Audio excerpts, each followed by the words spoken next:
Oi! Olá, meus irmãos, a paz do Senhor e uma boa noite, um bom dia para você que está assistindo. Hoje é dia 25 de dezembro, é isso aí, dia 25 de dezembro, um Natal para muitas pessoas, né? Um Natal para muitas pessoas. Mas e para nós, que somos cristãos e, bom, entendemos um pouco sobre essa questão, que Jesus não nasceu dia 25 de dezembro. O que seria então? Bora lá? Bora explicar? Então vamos. Seguinte, hoje, por mais que é dia 25 de dezembro, é 25, né, Natal, não importa. Hoje nós vamos explicar sobre o verdadeiro significado do Natal. Nós gravamos o verdadeiro significado do Natal ano passado, em 2020, e lá nós explicamos um pouco sobre, né, o significado do Natal. Né? Hoje, graças a Deus, né, graças ao bom Deus, hoje nós podemos falar um pouco abertamente sobre essa questão, vamos falar novamente, hoje mostrando um pouco para vocês em nossas próprias mãos o que nós temos. Então hoje nós vamos explicar, além do Natal, vários temas, várias outras questões. Primeiramente vamos orar e depois já vamos entrar iniciando sobre o verdadeiro significado do Natal. Vamos lá? Então vamos orar todos, porque hoje, como é que é dia 25 de dezembro? Não importa se é dia 25 de dezembro hoje. Hoje você vai saber. E vai cansar de ser enganado, porque você está sendo enganado, e hoje você vai saber a verdade. É verdadeiro. Vamos lá. Senhor, meu Deus, ó Pai, estamos aqui diante da presença do Senhor, hoje, em pleno dia comemorativo para todas as pessoas do mundo, para algumas pessoas. Mas o Senhor, Pai, hoje fez, assim como o Senhor me fez saber a verdade, hoje o Senhor vai fazer as pessoas saber a verdade. Eu agradeço por o Senhor hoje estar falando, conforme o Senhor desejar. Agradeço pela mensagem que eu mesmo tive a oportunidade de ler a mensagem que o Senhor escreveu para nós. E é uma mensagem muito linda. Muito obrigado, Pai, pela correção. E muito obrigado também por o Senhor estar falando a verdade. E que os irmãos venham aceitar de bom agrado, de boa forma e de bom coração. Que tudo que está sendo discernido aqui está sendo direcionado ao Senhor, Pai. Não é para mim, é do Senhor e é para o Senhor. Muito obrigado e abençoe a vida dos irmãos. Amém. Então, meus irmãos, vamos iniciar. Primeiramente, antes de tudo, olha só isso aqui. Que nota é essa? Para você que é um cara que manja das antiguidades, é uma nota de 200 cruzeiros. Hoje nós vamos explicar quem é essa mulher aí da nota. Quem é essa mulher aí, ó? Você quer saber, nós vamos explicar. Ah, mas Bruno é antiga. Não tem problema não. 20 conto aqui, ó. Sabe quem é ela? 20 real. Vou diminuir. Essa mulher está presente em várias notas. E hoje nós vamos explicar o verdadeiro significado dela também. Antes, vamos ler. Né? Vamos ler. Tem uma carta aqui, que é a carta de Deus para o seu povo, que é a mensagem do Natal para o seu povo, entre aspas, tá? A mensagem do verdadeiro Natal para o seu povo, que Deus escreveu e Deus está aqui para mandar para vocês. Então vamos ler?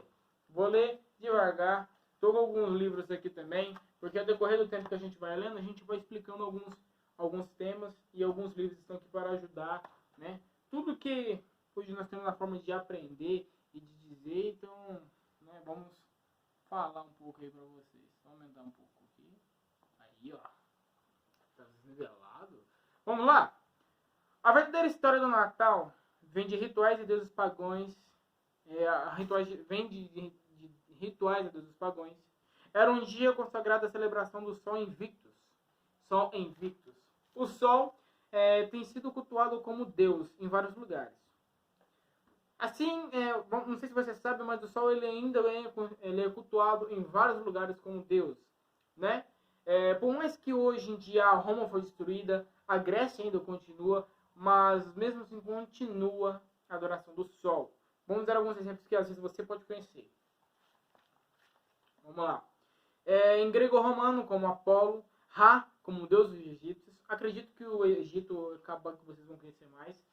Tudes da Babilônia, Súria na Índia e Baal em Mitra. Mitra era muito apreciada pelos romanos em seus rituais que apenas homens participaram. Era uma religião de iniciação secreta, semelhante ao que nós temos hoje, que seria a maçonaria. Então não seria uma religião, e sim uma associação ou uma sociedade. Então seria mais ou menos uma sociedade secreta, o que nós temos hoje, que seria a maçonaria.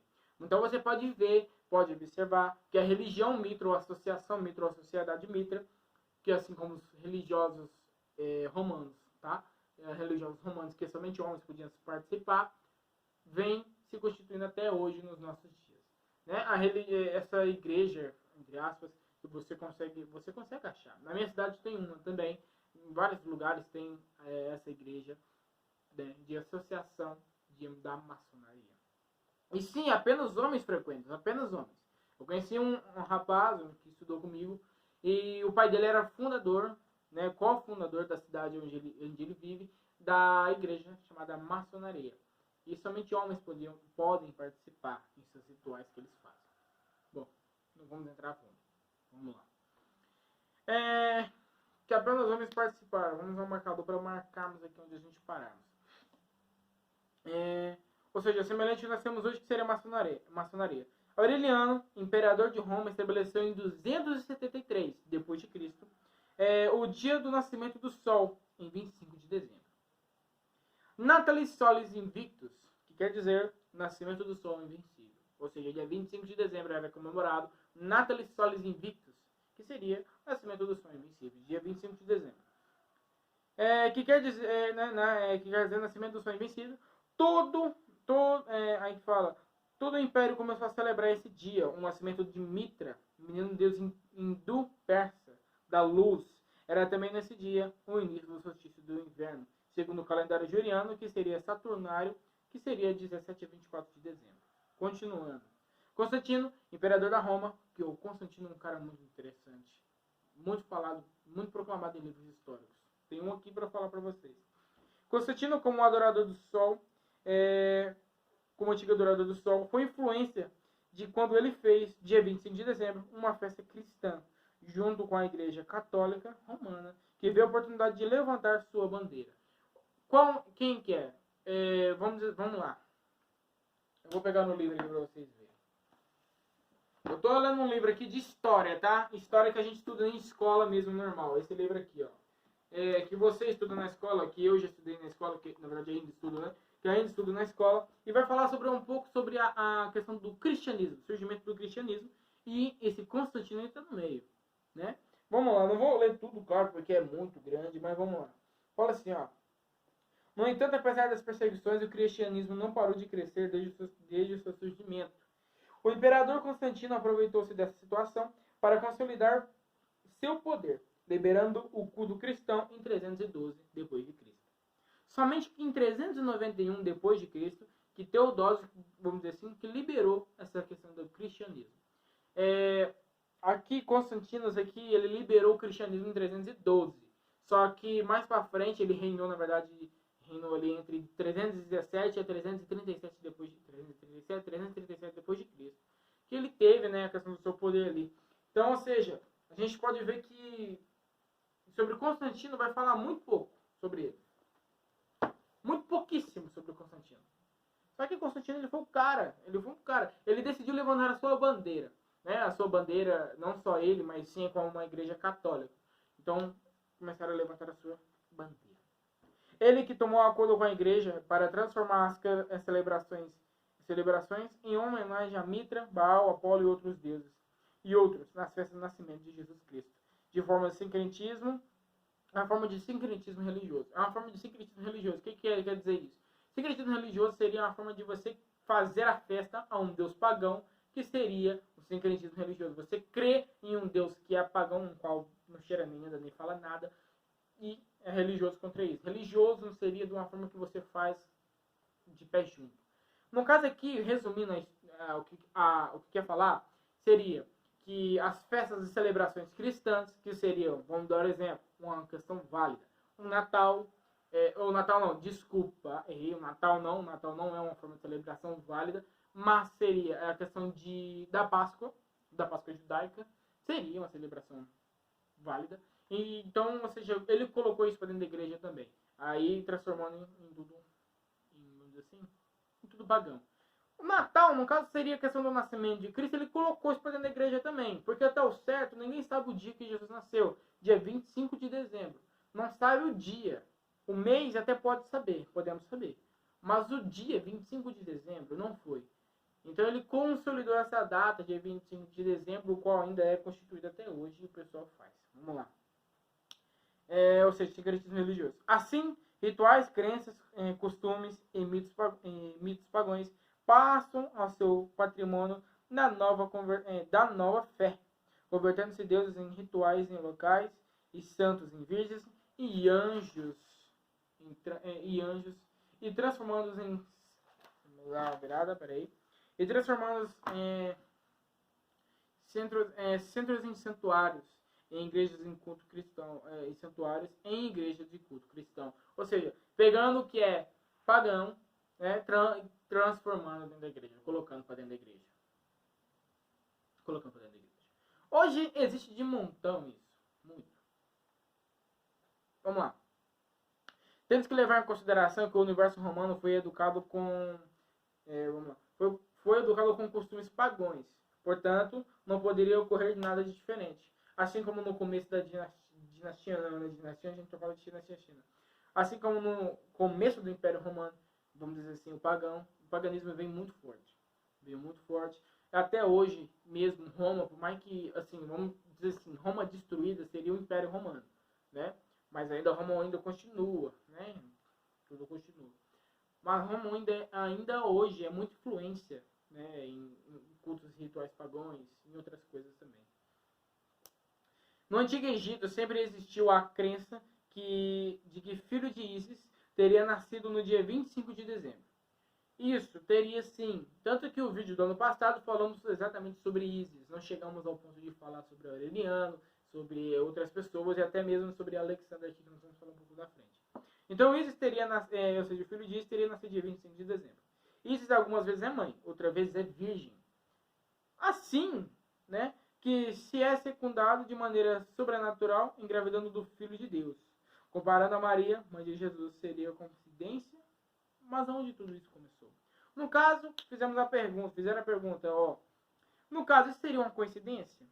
Porque algumas vezes ela é mãe, outras vezes ela é virgem. E como que ela se engravidou sendo virgem? Ela engravidou de uma forma sobrenatural, seria mais ou menos a questão de Deus. Então, da mesma forma, Maria. Tá? Temos algumas diferenças aí de anos e épocas que foram escritas, até mesmo vistas dessa forma. Temos as imagens, né, para vocês verem aí. Tudo começou quando Noé vamos lá, vamos começar, né? Da onde tudo começou. Vamos pegar aqui os versículos. Tudo começou quando Noé embriagou-se de vinho, em Gênesis 9, 20 e 29. Tá? Eu não vou ler a passagem para vocês, vocês podem ler. Na verdade, eu vou apenas resumir a palavra, tá? Para vocês. Que é onde Noé ele fez uma vinha, depois de dilúvio ter acontecido, tudo, ele fez aliança com Deus do céu, tudo o arco de Deus. Ele fez uma vinha, plantou-se uma vinha e embebedou-se, ficou embriagado. E aonde o seu filho, né, Cã, viu a nudez de seu pai. A nudez de seu pai. A nudez, na verdade. A nudez de seu pai. Né? E Noé amaldiçoou a sua geração, em Gênesis 10, 8, 12. Por causa que Cã viu a sua nudez, Noé, então, amaldiçoou a geração dos seus passados, não, dos seus futuros. Está em Gênesis 8, 12. Cush gerou Nimrod, ou seja, gerou Nimrod, que significa rebelado. Porque nós vamos falar de Nimrod. Nimrod foi um cara muito importante hoje sobre a questão do pagão. Foi ele importante nisso. Antes, é algo interessante que tudo que nós estamos falando aqui sobre a questão de Nimrod, de Noé, praticamente, principalmente de Noé, foi no ano 7, tá? Antes de Cristo. Então podemos ver que tudo isso foi bem no começo, não foi lá no final. Então é ano 7 antes de Cristo. Se você pegar Gênesis 10, do 6 ao 12, vai falar para nós sobre a geração, descendência, tudo. Vamos principalmente sobre a questão de Nimrod, que é o cara que nós queremos focar aqui. Tá? Então, Nimrod, que significa rebelado. Nimrod, desacreditando da promessa de Deus, que seria a questão de Deus não destruir o mundo mais em forma de dilúvio. Ele desacreditou nessa promessa. Né? Decidiu confrontar Deus em Gênesis 11:4, construindo uma torre chamada Torre de Babel. Aonde ele diz lá em 11:4, eu vou ler aqui, ó. Disseram, vinde, edifiquemos para nós uma cidade que uma torre cujo tope chegue até os céus e tornemos celebre o nosso nome, para que não sejamos espalhados por toda a terra. Ou seja, eles achando ali com medo de ser espalhado novamente por toda a terra em questão com o dilúvio, ele decidiu fazer uma torre chamada Torre de Babel. Ainda hoje existem várias torres de Babel. A Torre de Babel seria arranha-céus, que o povo chama assim, né? Chamado arranha-céu, muito grande. Então seria uma Torre de Babel, seria isso também. Vamos lá. Beleza, né? Fazendo a Torre de Babel, ameaçando vingar-se de Deus pela sua maldição. Alguns manuscritos, né, falam que Nimrod subiu ao topo da torre e que era adorado como rei dos céus e também Deus Sol.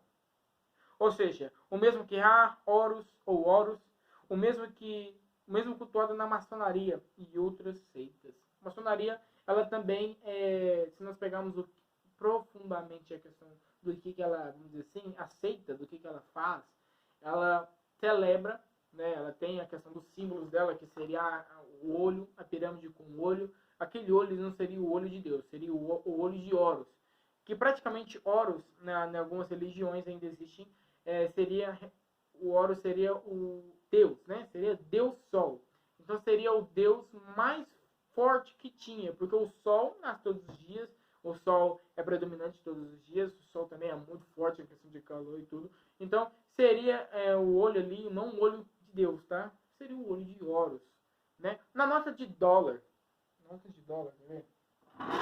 Deixa eu dar uma pegada para vocês verem. Na nota de dólar, quem tem $1 aí, você vai saber. Na nota de $1. Na nota de $1, quando a gente pega a nota de $1, a gente tá vendo... Bom, para quem viu, né? Essa nota que eu consegui com a parceira minha, Hannah. Obrigado. Deus abençoe, tá? Consegui, mas daqui a pouco vamos fazer.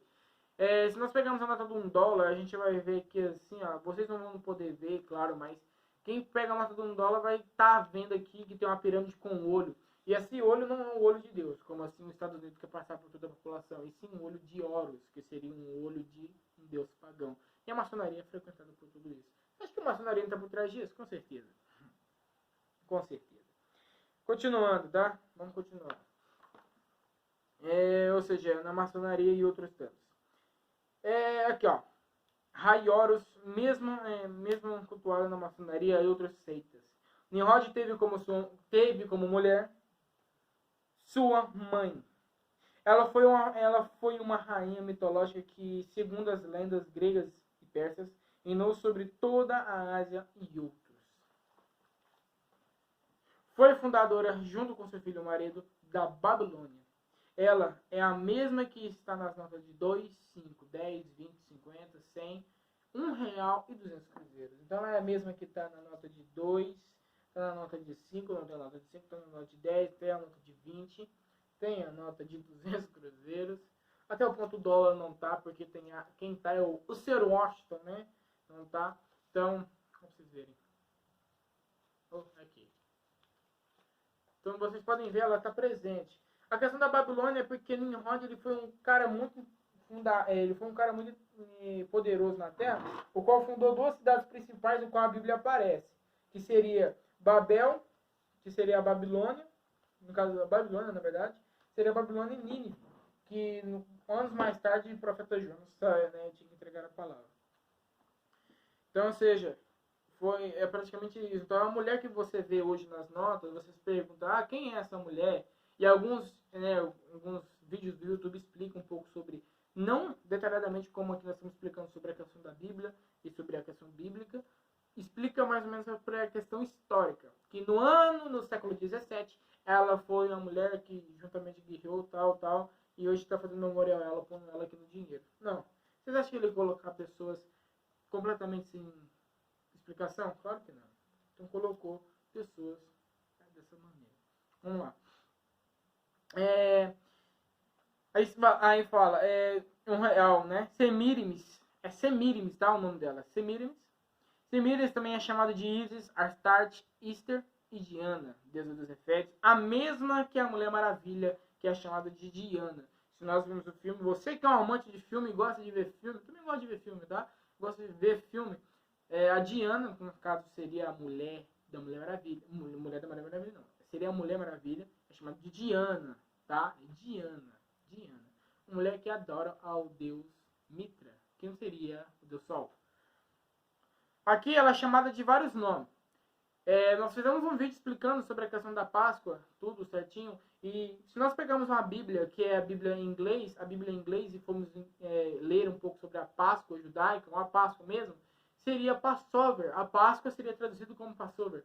Só que se nós procurarmos no Google a forma de Páscoa em inglês, seria chamado de Easter. Só que a gente pode ver que Easter e Passover não tem praticamente nada a ver, porque Passover é Páscoa e Easter é Páscoa também. Só que Páscoa em inglês é totalmente diferente. Então, qual é a diferença entre os dois são traduzidos em inglês? A diferença é que Easter, a Páscoa mundialmente conhecida, é uma Páscoa pagã.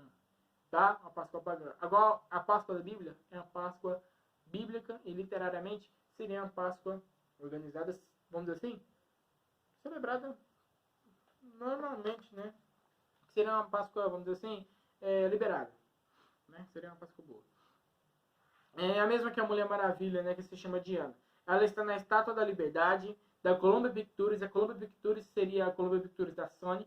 Em todos os filmes da Sony a gente vê a mulher levantando uma tocha. Aquela tocha é onde fica mais brilhoso, é aquela parte que queima, seria a adoração ao Deus Sol, tá?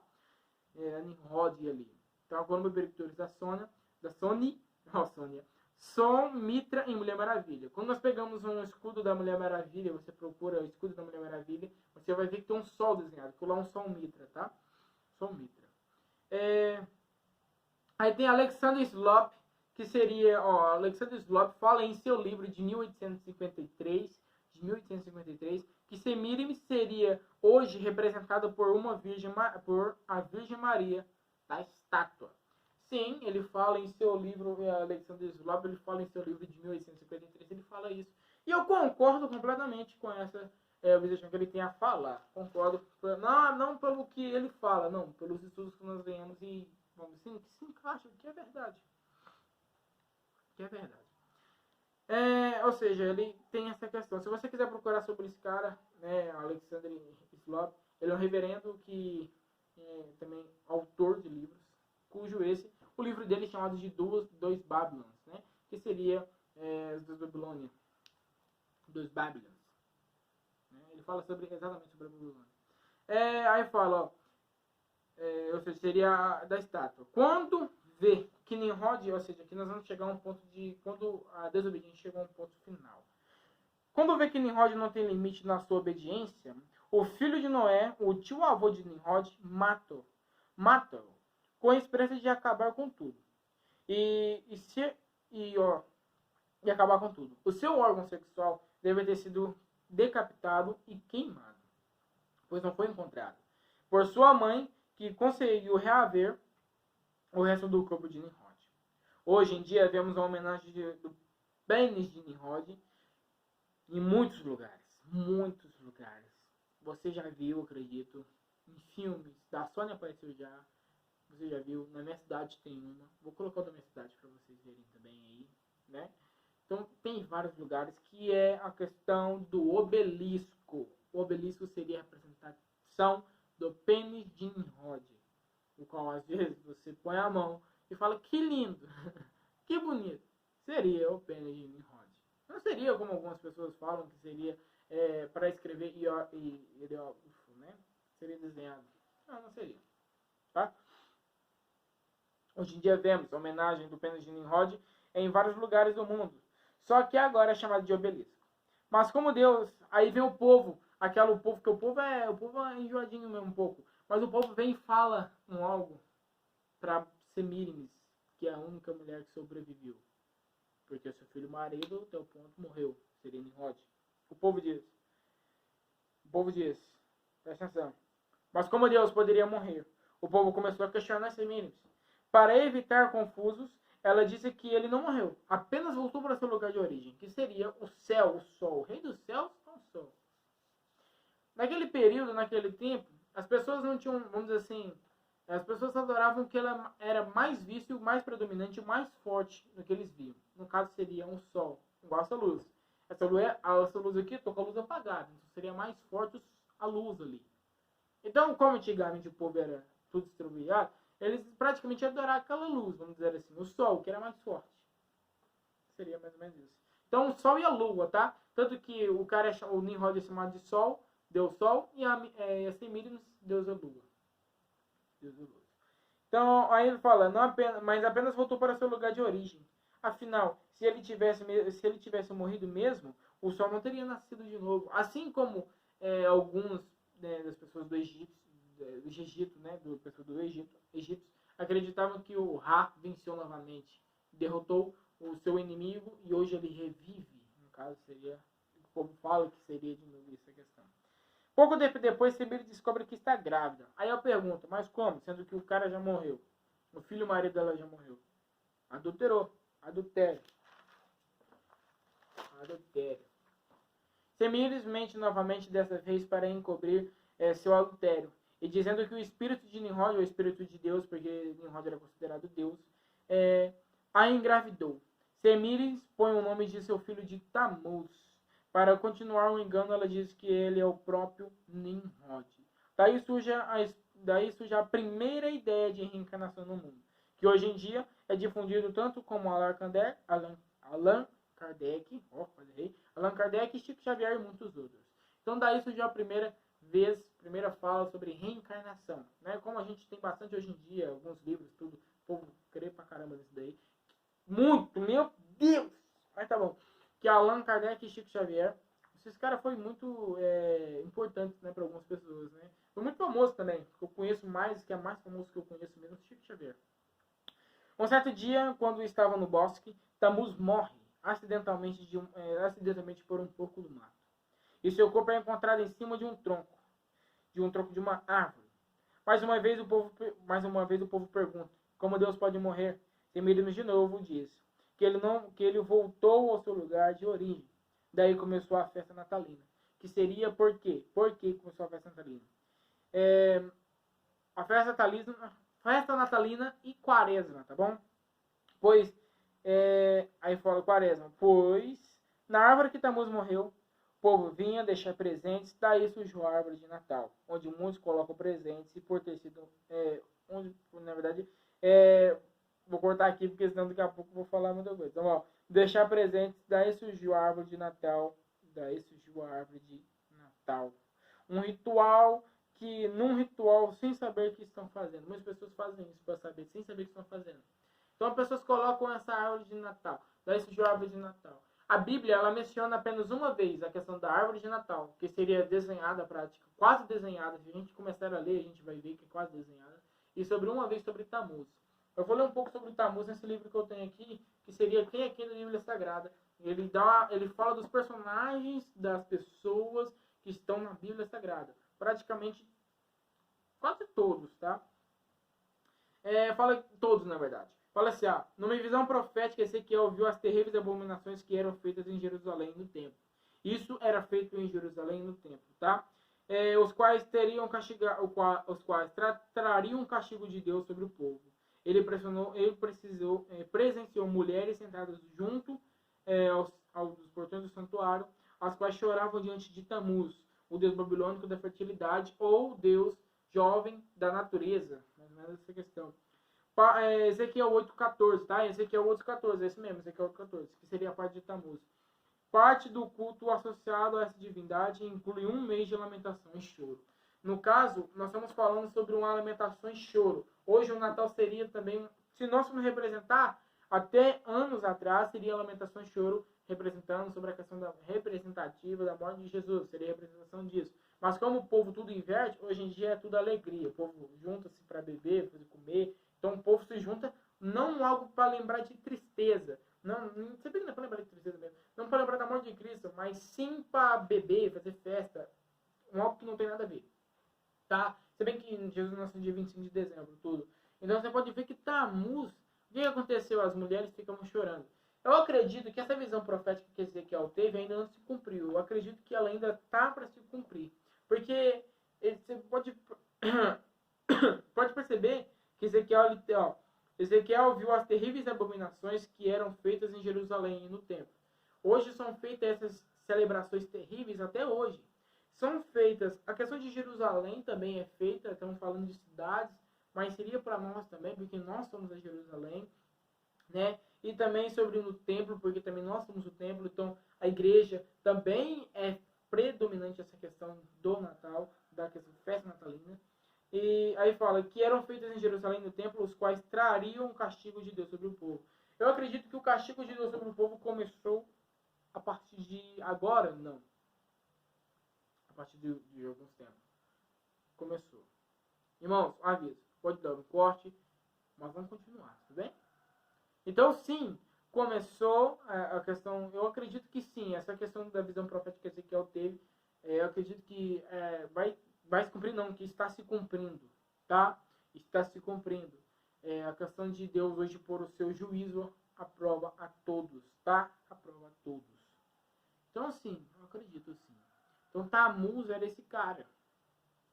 Tammuz era um deus babilônico, muito predominante, tá? Muito predominante, muito mesmo. Irmãos, eu estou gravando no dia 21 de dezembro. Então você pode, às vezes, estar ouvindo música para lá e para cá, mas eu acredito que, né, porque eu estou fazendo festa, mas eu queria gravar essa hora para vocês, porque eu quero tanto trazer esse vídeo para vocês pararem de ser enganados. Porque, pelo amor de Deus, vocês estão sendo enganados demais. Porque a gente tem falado muito sobre essa questão da festa natalina, e mesmo assim o povo não quer enxergar, o povo não quer saber, o povo não quer saber a verdade, o povo se junta, fala assim, por que às vezes ele não vem em festa que eu convido no Natal? Sendo que às vezes ele é nascimento de Jesus Cristo. Ó, eu não vou pelo real motivo de Deus saber o que é. E não só por causa disso, como diz em Salmos 1, não senteis à mesa dos escarnecedores. Se eu sei se é pecado, por que eu vou lá jantar, almoçar, juntamente com o povo, fazer isso, celebrar? Para quando der meia-noite eu dizer Feliz Natal, sendo que eu sei o real motivo, eu não vou. Então eu prefiro ficar em casa, quieto. Então aí, ó, se vocês